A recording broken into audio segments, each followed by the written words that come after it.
오래간만입니다, 여러분.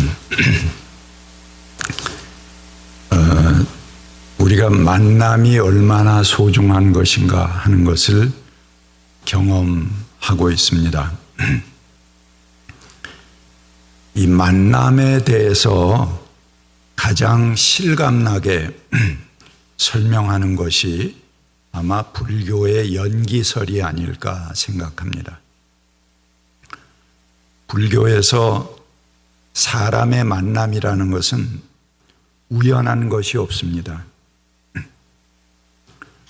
보이지 않는 인연의 결과다, 그렇게 말합니다.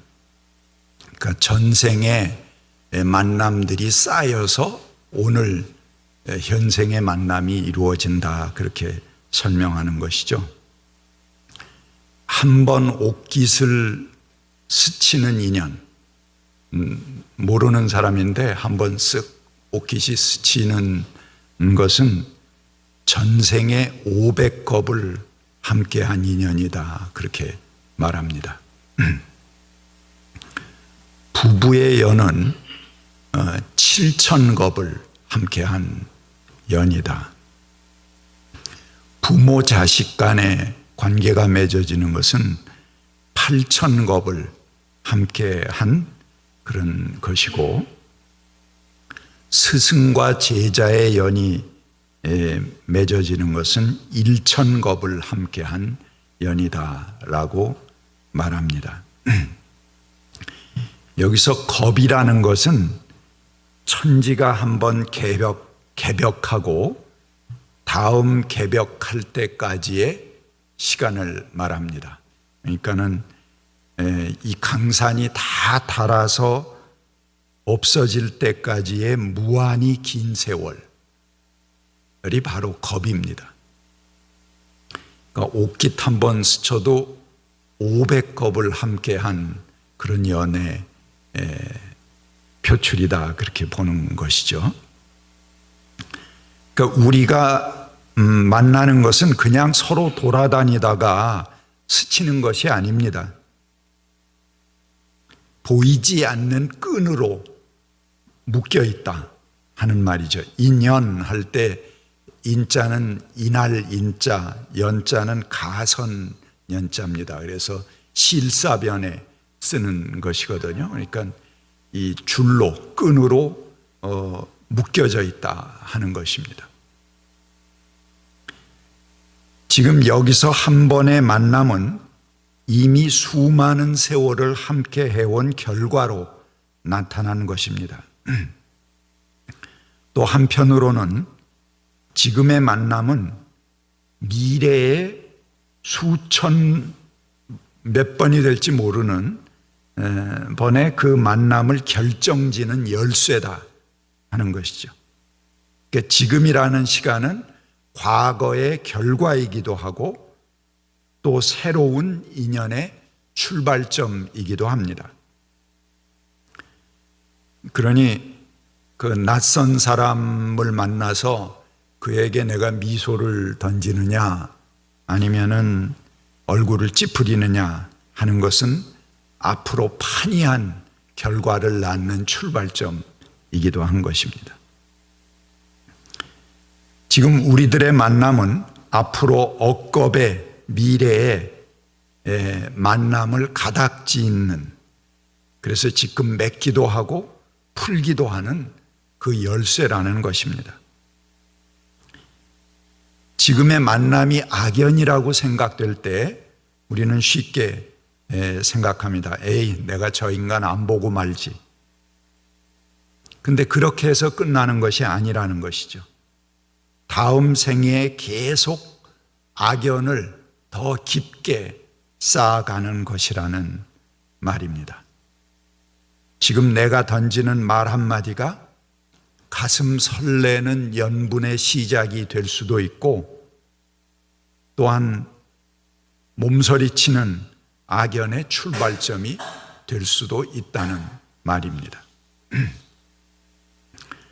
그래서 지금 우리가 여기서 이 자리에서 만난다 하는 것은 서로 오랜 시간을 달려온 막 이렇게 달려와서 서로 탁 여기서 만나는 거죠. 그 꼭지점의 시간이라고 볼 수가 있습니다. 수많은 꼭지점들이 여기 지금 맺혀 있습니다. 그 꼭지점의 시간을 우리는 만남이다 이렇게 부릅니다. 우리가 지금 만나고 서로 교차하는 이 찰나의 시간, 이것은 미래의 엄청난 인연을 만드는 시간이라는 것입니다. 평생 서로를 위해서 모든 것을 바칠 수도 있는 좋은 인연이 될 수도 있고 그렇지 않을 수도 있는 그 끈, 그 열쇠를 지금 우리가 가지고 있다는 것이죠. 그동안에 좋지 않은 업보가 쌓여져서 오늘에 이른 것이라면은 바로 그것을 교정하고 푸는 시간이 될 수도 있다는 것입니다. 그래서 우리가 만나는 이 꼭지점의 시간은 치유의 시간이고 상생의 시간이고 화해의 시간, 그것의 기회이기도 한 것입니다.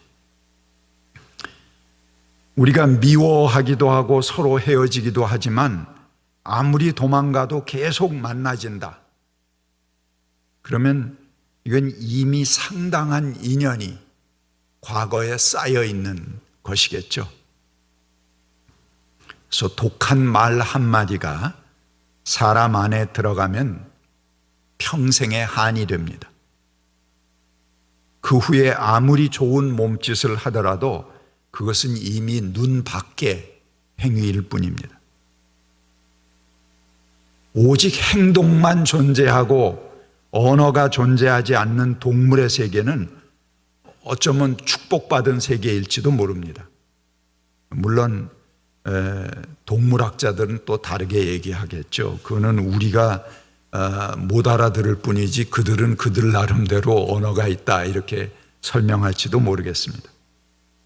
아무튼 한마디 말이 억겁의 한의 출발점이 되기도 하고 천년의 한을 씻는 그런 기회이기도 한 것입니다. 불교는 전생을 이야기하고 또 환생할 것을 말합니다. 그러니까 이런 꼭지점의 반복이죠.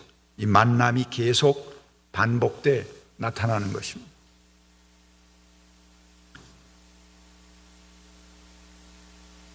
하지만 기독교는 좀 다른 시간관을 가지고 있습니다. 어쩌면 불교는 계속 환생할 기회들이 있어서 아주 드물겠지만 다시 만나게 된다면은 지금의 시간을 넘기면은 또 기회가 있을지 모릅니다. 피해갈 여유가 있을 수 있습니다. 그러나 기독교에서의 현재 우리의 선택은 더욱 절실해집니다. 성서에 의하면 우리들 각자는 세상이 태어나는 그 시점, 우리가 세상에 태어나는 시점에 세상에 나온 것이 아닙니다. 우리는 태초부터 하나님과 함께한 존재다라고 여러 성경에서 말하고 있습니다. 지난번 우리 요한복음 공부 성서학당 같이 하신 분들은 다 아마 아실 것입니다. 많은 성경 말씀이 그런 것들이 있습니다. 창조 전에 우리가 이미 창조되었고 하나님께서 세상을 창조하실 때 하나님 옆에서 친구가 되어서 그 세상을 함께 창조했다. 잠언에 그렇게 말하고 있습니다.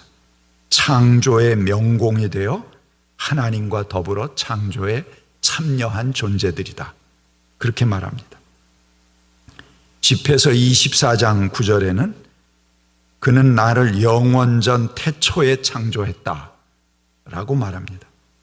여러분 에베소서 1장 4절만 하더라도 하나님은 세상 창조 전에 그리스도 안에서 우리를 택하시고 사랑해 주셔서 하나님 앞에서 거룩하고 흠이 없는 사람이 되게 하셨습니다 라고 말합니다. 그 까마득한 시간, 태초부터 이어지는 그 시간에 우리가 하나님과 더불어 함께 하다가 지금 이곳, 이 시간에 여기 온 존재다 라고 말하는 것이 성서입니다. 그것은 우연한 확률이 아니고 하나님의 계획과 섭리에 의해서 온 것입니다. 지금 우리들이 갖는 시간은 단지 답답하고 지루한 시간, 의미 없는 시간들이 이어지는 것이 아닙니다. 우리는 지금 하나님의 그 크신 뜻을 이루고 있는 중입니다. 내가 알든 모르든 간에 우린 그렇게 세상을 살아가고 있습니다. 지금 여기서의 시간은 불교처럼 무한히 반복되는 사이클 중에 하나가 아니라 앞으로 영원한 우리의 미래를 단번에 결정짓는 유일한 시간입니다. 결정적인 시간입니다. 그래서 기독교에서의 현재의 시간, 이 찰나의 선택은 훨씬 더 소중해집니다. 지금의 순간이 영원으로 이어지기 때문에 그렇습니다. 현재 시간은 하늘을 맺기도 하고 풀기도 하는 열쇠를 받은 시간입니다. 오늘 본문은 베드로가 바로 그런 열쇠를 수여받는 이야기입니다. 그래서 유럽의 큰 교회들, 대개 교회 하나가 건축하는데 100년 이상씩 걸린 그런 어마어마한 교회당들입니다. 거기에 보면은 거의 빠지지 않고 걸려 있는 것이 베드로가 하늘의 열쇠를 다 이렇게 받고 서 있는 그런 그림입니다. 그 그림은 우리가 그 베드로의 수위권, 그러니까는 베드로가 가장 으뜸 가는 지위를 받았다 하는 의미로 베드로의 수위권이라고 부르는 그런 그림인데요. 그것의 기초에서 교회의 권위가 시작됩니다. 베드로, 사도, 교황으로 이어지는 절대적 권위 체계를 가진 교회, 교권 존립의 근거를 바로 이 말씀과 이 말씀에서 찾았고 그것을 나타내는 것이 베드로가 열쇠를 들고 있는 그림입니다. 하지만 베드로가 받은 이 열쇠를 우리는 한번 새롭게 볼 수 있습니다. 교회가 천국의 열쇠를 위임받았다는 것, 그거를 잘 써먹었죠. 교회가 중세 시대의 천국 가는 티켓도 팔고 면죄부도 팔고 그렇게 해서 중세 천년을 아주 잘 활용했습니다. 그거는 천국, 현세, 지옥으로 이어지는 삼중천의 세계, 3차원의 세계의 그림일 뿐입니다. 그런데 오늘 교회는 무엇이냐? 교회는 성도가 서로 교통하는 곳입니다. 그리고 죄가 사해지는 곳입니다. 우리 사도신조에서 그렇게 우리가 암송하죠. 그리고 우리들의 몸이 다시 사는 곳입니다. 교회는 성도들이 새로 만나고 우리가 하나님과 만나는 새로운 만남의 장이 교회입니다. 수많은 꼭지점들이 모이는 곳이죠. 그래서 교회는 바로 그 열쇠를 받은 곳입니다. 그러기에 교회는 성령의 전이고 성령이라는 것은 교통하는 영입니다. 친교의 영입니다. 그렇다면 이 열쇠는 천국을 맺고 푸는 열쇠라기보다 우리의 만남, 우리들의 관계를 맺고 푸는 곳입니다. 그 관계를 거룩하게 만들고, 그리고 그로 인해서 우리들의 미래를 푸는 곳이 바로 교회라는 것입니다. 우리는 그런 열쇠를 받은 것입니다. 성도가 서로 교통하고 창조적이고 새로운 만남을 창출하는 곳이 바로 교회입니다. 여러분들 드라마를 보시면은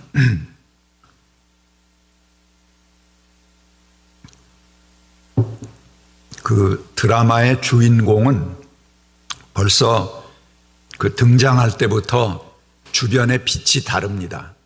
쫙 샤방샤방한 빛이 쫙 비치고 쫙 아우라가 탁 이렇게 빛의 아우라가 생기면서 남자 주인공, 여자 주인공이 등장합니다. 이 두 선남 선녀가 등장하면 독자들은 자신과는 아무 관계가 없는데도 불구하고 두 사람의 만남을 응원합니다. 그리고 방해자가 나타나면 괜히 미워합니다.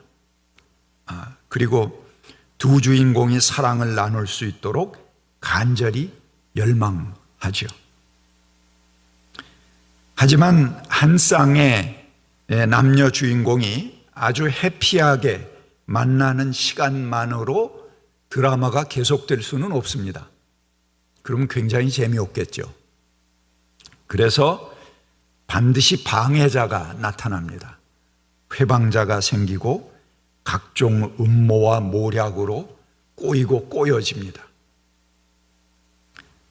그러다 급기야는 서로 간의 오해로 마음을 상하게 하는 갈등이 전개됩니다. 이 갈등이 없이는 드라마는 구성되지 않습니다. 그러다가 다시 그 모든 난관과 오해를 풀어헤치고 두 주인공이 다시 만나서 해피엔딩으로 끝날 수도 있고, 혹은 독자들의 기대와는 다르게 비극으로 맞춰질 수도 있습니다. 이 드라마나 뭐 이런 걸 하면요, 마지막 마칠 때쯤 독자들의 압력이 굉장히 쇄도한다고 합니다. 이게 해피엔딩으로 끝나게 해달라. 그런 편지들 그런 전화들이 빗발친다고 그래요. 그 시청자들, 독자들이 자기 위안을 위해서 그 해피엔딩이 되기를 바라는 거죠. 모든 사람은 그 해피엔딩이 되기를, 그 사랑이 아름답게 맺어지기를 원하는 그런 본성을 가지고 있는 것 같습니다. 그래야 내가 편하고 그래야지 자기 위안이 되기 때문에 그렇죠. 하지만 그것이 해피엔딩이 되건 비극으로 끝나건 그것은 작가의 선택입니다. 그 어떤 결말이 나더라도 변치 않는 것이 있습니다. 그게 해피엔딩일 수도 있고 비극일 수도 있는데 변하지 않는 하나가 있습니다. 그것은 그 드라마가 얼마나 인간의 깊은 진실성과 사랑, 그 깊이를 다루고 있느냐 하는 것입니다. 그런 주제를 살려내지 못한다면 그 드라마는 아무것도 아닌 삼류 속물일 뿐입니다. 그러나 거기에 위대한 인간의 사랑과 어떤 진실의 깊이가 숨어져 있고 다루어져 있다 한다면은 그것은 위대한 작품이 되는 것이죠.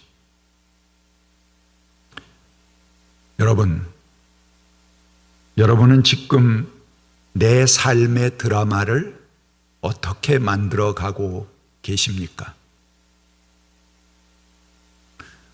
우리들의 삶에서 주인공은 바로 나 자신입니다. 주인공은 주인공답게 자기 삶을 꾸려가야 합니다. 이리저리 기회를 따라서 움직이는 기회주의와 주변의 감정에 의해 흔들리는 부하뇌동의 삶으로 자기의 삶을 채워버린다면 하나님께서 주신 복된 삶을 아주 삼류 드라마로 만들어 버리는 것입니다. 그리고 주인공은 주인공인지 모르고 엑스트라로 나왔다가 들어가는 것이죠. 자기 자신이 얼마나 귀한 존재인지 알지 못하고 자기가 주인공인 작품을 지금 남에게 빼앗기고 있는 것입니다. 내 삶을 살기도 바쁜데 누구누구에 대한 분노로 살아가는 것은 얼마나 헛되고 억울한 일입니까? 우리는 각자의 삶을 멋있는 작품으로 만들어갈 책임이 있습니다. 혹 어떤 사람은 재벌급 부자의 역할을 감당할 수도 있고요. 또 아주 성공한 유명인의 역할을 할 수도 있습니다. 아니면 아주 힘든 역할, 정말 찢어지게 가난한 역할을 감당하고 살아갈 수도 있습니다. 어쩌면 그것은 우리의 삶이라는 연극에 주어진 배역이고 역할일 뿐입니다. 그것이 주제는 아니라는 것이죠. 가난한 수도사의 역할을 맡은 사람이 나는 왜 사장이 안 되냐? 라고 한탄한다면 그는 기만적인 수도사일 뿐입니다. 그의 그 한탄으로 인해 그 거룩한 영혼은 망초가 되는 것입니다. 자기가 맡은 역할에 충실하면 됩니다. 가난하면 가난한 대로, 부요하면 부요한 대로 우리가 맡은 역할에 가장 진솔한 사랑의 이야기들을 만들어가고 가장 감동적인 이야기들을 우리가 살아가야 하는 것이죠. 그렇다면 그 역할이 어떻든지 간에 우리의 삶은 아름다워지는 것입니다. 바로 지금 여기 그 선택이 여러분들 앞에 있습니다. 같이 침묵하겠습니다.